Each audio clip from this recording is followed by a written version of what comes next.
I have to say, nuclear weapons are an existential threat to the United States. These missiles, these long-range missiles armed with nuclear warheads, could obliterate the United States in 30 minutes and indeed destroy the globe if we somehow got into a major nuclear... The US is on the brink of a nuclear war with Russia and China. At least that's the stark warning from America's Strategic Command Chief, the four-star Admiral Charles Richmond. The US military must shift its principal assumption from nuclear employment is not possible to nuclear employment is a very real possibility and act to meet and deter that reality. This is an Omega Watchman Media Group production. Due to the mature nature of this content, language, and death, viewer discretion is advised. And ye shall hear of wars, and rumours of wars. See that ye be not troubled, for all these things must come to pass. But the end is not yet.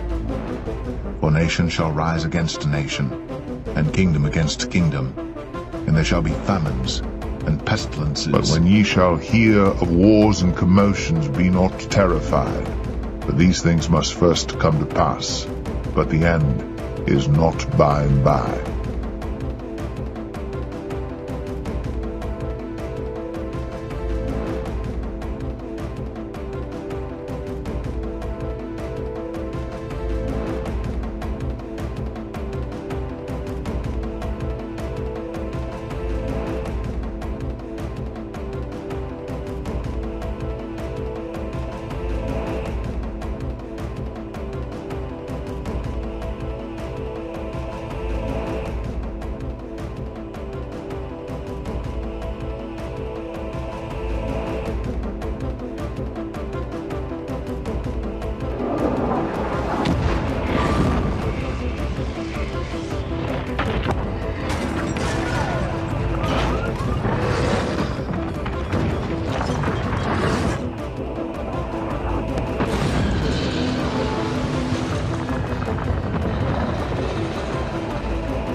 This is an Omega Watchman Media Group production. The US is on the brink of a nuclear war with Russia and China. At least that's the stark warning from America's Strategic Command Chief, the four-star Admiral Charles Richmond. The US military must shift its principal assumption from nuclear employment is not possible to nuclear employment is a very real possibility and act to meet and deter that reality. Well, the former UN weapons inspector Scott Ritter believes the warnings are a dangerous move. If the United States dare uses nuclear weapons against Russian forces or on Russian soil, the Russians will have no choice but to respond. This is what makes the Admiral's statements about preparing for nuclear war so dangerous, because there is no way of containing it. If there is a nuclear war between the United States and Russia, it will be a general nuclear war, which means not only will both nations be annihilated, but the world will also be destroyed as we currently know it. The United States identified Russia and China as peer adversaries, requiring the buildup of conventional military power to adequately contain the threat they pose, both in Europe, in terms of the Russians, and in the Pacific, in terms of the Chinese. As things currently stand, the United States does not have the conventional military force necessary to successfully engage with the guarantee of conventional victory, either Russia or China, which means that should there be a conflict, nuclear weapons would probably have to be employed on the part of the United States. It will take some time, but, you know, we eventually got through the Cold War, and I'm hopeful we will eventually get through this. Taiwan was the strategic problem that worried you the most. And now we've got the Biden administration receiving warnings about great power rivalry, potentially escalating to nuclear conflict. Jim, is the Admiral being too alarmist? No, I don't think he is, Catherine, and I think that one of the things which will drive him to making that assessment is the changed nature of nuclear weapons. Nuclear weapons nowadays are much smaller, they're much better targeted. So the mutually assured destruction, which we used to, as we were growing up, that we used to see as the thing which stopped war, nowadays there are thoughts that maybe you could get away with a nuclear blast or two. Maybe the Chinese could borrow one of those nuclear torpedoes from the Russians and clear the Taiwan Straits of American nuclear submarines, or something along those lines. Yeah. No, I don't think that's that's bad at all. The U.S. and Russia agreed to extend the only remaining treaty that limits the deployment of nuclear weapons. New START restricts strategic or long-range nuclear weapons. Today's agreement will last until 2026, but there are critics who say the treaty and the Biden administration's efforts to extend it didn't go far enough. Nick Schifrin has the story. They're the world's deadliest weapons, able to fly thousands of miles in 30 minutes and obliterate entire cities. And for 10 years, the deployment of Russian and American long-range nuclear weapons has been restricted by New START. Today is an important milestone for nuclear security and nonproliferation and for U.S.-Russia relations. In 2010, President Barack Obama and then Russian President Dmitry Medvedev signed the New Strategic Arms Reduction Treaty, or New START. It limits Russia and the U.S. to 1,550 nuclear warheads, undeployed land and sea-based ballistic missiles, and heavy bombers. And those warheads can be carried by no more than 700 missiles and bombers. It also includes verification measures, such as movement notifications, data exchanges, and on-site inspections. Today, Secretary of State Antony Blinken wrote, "Extending the New START treaty makes the United States, U.S. allies, and partners, and the world safer. An unconstrained nuclear competition would endanger us all." The future of nuclear arms control must address all nuclear weapons. But the Trump administration called the treaty deeply flawed because it does not limit Russia's shorter-range deployed nuclear weapons, as former Special Envoy for Arms Control Marshall Billingsley said last year. Maybe during the Cold War it made sense to talk about strategic or non-strategic nuclear weapons. I would say that is not what we feel anymore. We view every nuclear warhead as having strategic implications. The Trump team also tried to get Russia to cap the number of all nuclear warheads, short and long range, including those in storage, something Russia has never agreed to.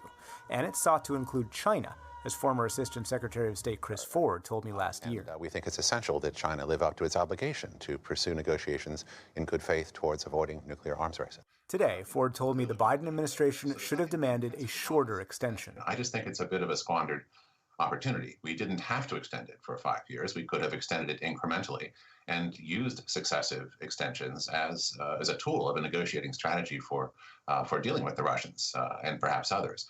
Ford also says Biden's campaign promise to extend New START undercut Trump negotiators with the Russians. If they wanted a full 5-year extension with no strings, they knew that they didn't have to talk to us at all because Biden would come into office, as indeed he has now done, and give them precisely that. So the Russians, in effect, had essentially zero reason to talk seriously with U.S. diplomats for the better part of 2020. For more on this, we turn to Rose Gottemiller, who is currently a distinguished lecturer at Stanford University. During the Obama administration, she served as Undersecretary of State for Arms Control and International Security and was the chief U.S. negotiator of the New START agreement. Rose Gottemiller, welcome back to the NewsHour. What's your reaction today to the Biden administration extending New START for 5 years? I'm delighted. I think it's the right move for the United States of America because, we are embarking on some modernization of our nuclear forces, and I think we really need the predictability and stability that New START will give us over the next 5 years to make sure that we can do that modernization and keep the price tag within bounds. Otherwise, I think we might be chasing the Russians as they build more missiles and more warheads, and we couldn't end up having the kind of a predictable nuclear modernization process that we need right now. You heard, of course, some of the criticism in that piece. Chris Ford, Marshall Billingsley say that the administration should have tried for a shorter extension, perhaps only 1 year, and that the Biden administration gave up leverage. What's your response to that?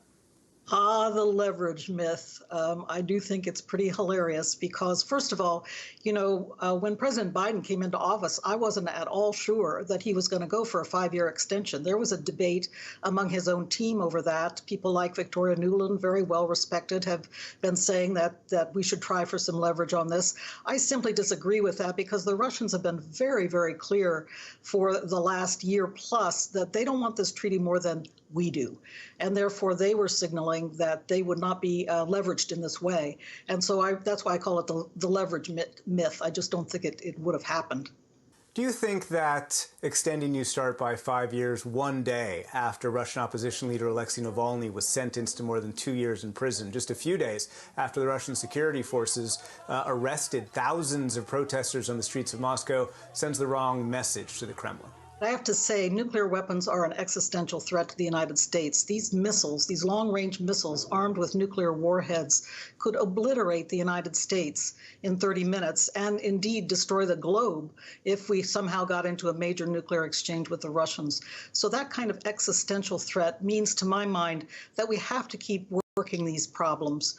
We have to keep working them, despite the fact we have severe disagreements with the Russians in many, many areas. And that, in fact, was a clear message from the administration, from President Biden today and Secretary of State Blinken, saying that we have to be clear-eyed about the challenges from Russia and really press them on those issues that are so difficult, so problematic. Their cyber attacks, the Alexei Navalny case, so many other things that are troubling about what Russia is up to today.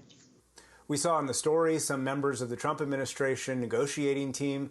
Do you think the Trump administration did well to overcome some of Russia's long-term demands to get to the point where New START could be extended today by the Biden administration? Frankly, I give the Trump administration credit for a couple of things. One thing is that they established the principle that we should directly limit warheads, and I think that's a good thing in that freeze that they proposed on all nuclear warheads. So that was a good principle to establish, and I know that President Biden intends to carry it forward because he said in his announcement today that he plans to be working next on a treaty to limit all nuclear weapons. So I think that that is a really good step. The other thing, though, and here I think it's important to say that China should be at the table as well. And here, too, President Biden today said that, yes, indeed, China should be part of the next phase of discussions, and I welcome that news very much also. How do you propose tackling China? Beijing has said that its number of nuclear weapons, believed to be in the hundreds, would have to be somehow matched by the U.S. and Russia, which have well over 1,000, before Beijing would be willing to even undertake arms control negotiations. How can that challenge be tackled, do you think? Yeah, you're really right. We don't want to encourage them to build up. That's the last thing we want them to do. But we need to look for areas where there is some equality of capability on the Chinese side. For example, hypersonic glide vehicles. These are new technologies, new missiles that are being developed that are super fast and super accurate. There's some equality of capability in China, in Russia, in the United States developing as well. Here is an area where all three of us may have an interest in sitting down together.